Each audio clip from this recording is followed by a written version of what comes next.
बनावा में बोले बना मोरावा, बनावा बोला ले हो मंजूर, बनावा बोला ले हो मंजूर।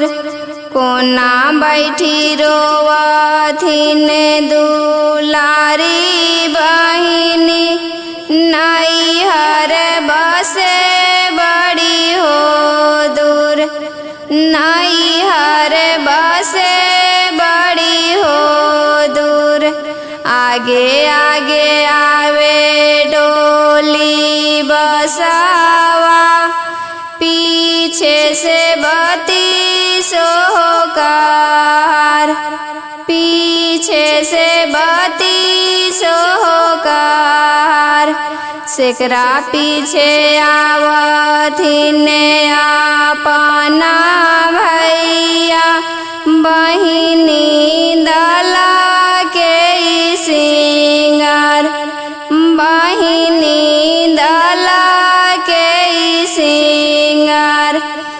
बनावा में बोले बना मोरावा, बनावा बोला ले हो मंजूर, बनावा बोला ले हो मंजूर।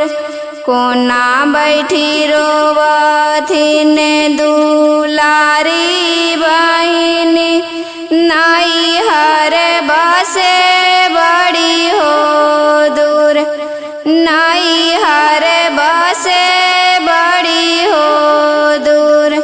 आगे आगे आवे डोली बसावा, पीछे से बत्ती सोहकार, पीछे से बत्ती सोहकार।